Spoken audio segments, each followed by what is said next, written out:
So let's talk about everybody's favourite topic, measuring outcomes for employment services. And of course in Australia we have the wonderful thing called the star rating system, which they use in mainstream employment services. And really, what is it? Is it an outcome measure? Well, actually no, it's not. It's really a measure of compliance. So it's a measure of system efficiency and how well providers tick the boxes for the government. It's really as simple as that. Does it provide guidance on who's going to get you a quality outcome, which organisation is providing support around real person-centred employment practices or outcomes that really meet your needs? No. Over the years, governments like compliance systems, and they build them compliance systems in there. The other thing that pops up from time to time regularly is the use of fidelity scales. There is an IPS fidelity scale. There is a Discovery, customised employment fidelity scale, and we did some of the post work after the initial Discovery fidelity scale with our colleagues in America who developed their fidelity scale, which of course they believe is perfect, and it probably is for America because that's the American system, but it doesn't make a great deal of sense here in Australia. So we're still doing work on developing a fidelity scale for customised employment or Discovery in Australia.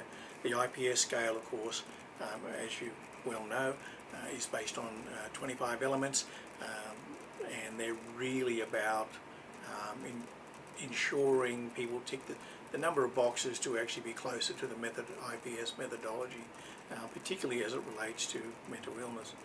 Does that give you a measure of service quality and person-centeredness?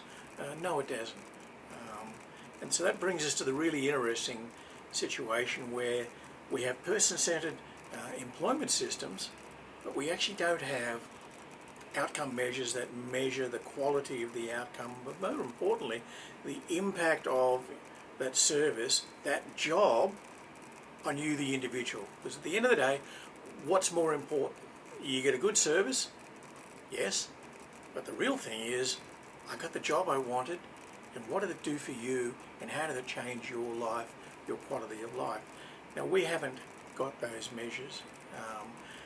What we've been doing, and certainly I started this 3 years ago, I believe the process of measuring outcome should focus on the impact of employment on the individual, by focusing on the impact across the domains of self-determination, social inclusion, social cohesion, and socio-economic security, or financial security, if you want to put it into a simple term. We start to then look at, what does the job really do for you? So we think that the drivers for measuring outcomes, if we're going to do it, are really based on measuring the impact of employment. Because let's face it, what's one of the things that providers are focused on today? They're focusing on the impact their service has on the individual and the community. So why wouldn't we do that at your level with the service that you get and the job? What's the impact of that job?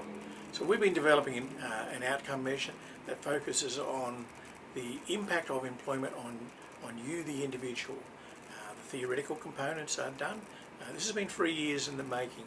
So now what we're doing with that is we're now working to make it a practical tool, and how do we embed that in practice so that it doesn't become that cumbersome that it's just unusable. So I guess in a nutshell, there are two ways of looking at outcomes, employment outcomes. You could measure the system and the provision of that service and the compliance of that service against the government and what they require of providers. And like I said, that's usually around policy, but it doesn't give you an outcome measure that focuses on you and what you got and the quality of what you got. So from a philosophical perspective and from a practical perspective, we believe that we should be measuring the impact of employment, your job, on you across your personal domains. Because at the end of the day, that's what's really important to all of us. What does that job do for us? How does it make us feel? What freedoms does it give us? That's the real key, and this is why we at the Centre are focused at looking at the impact of what we do. It's one of the drivers behind discovery, if you think about it, it's a person-centered, client-directed process. So why wouldn't we measure the impact of that on you? Because you're both the reason the service exists, the recipient of the service, and the outcome is really important to you. It's important to us, but at the end of the day, the job that you get impacts on you, not us. So that's our particular thing. It's kind of almost a cultural thing. It's a bit of a mantra, to be honest, around here at the centre. So think about that. When you think about outcomes, don't simply think about star ratings. Start to think about, what will that job do for you? That's the real outcome.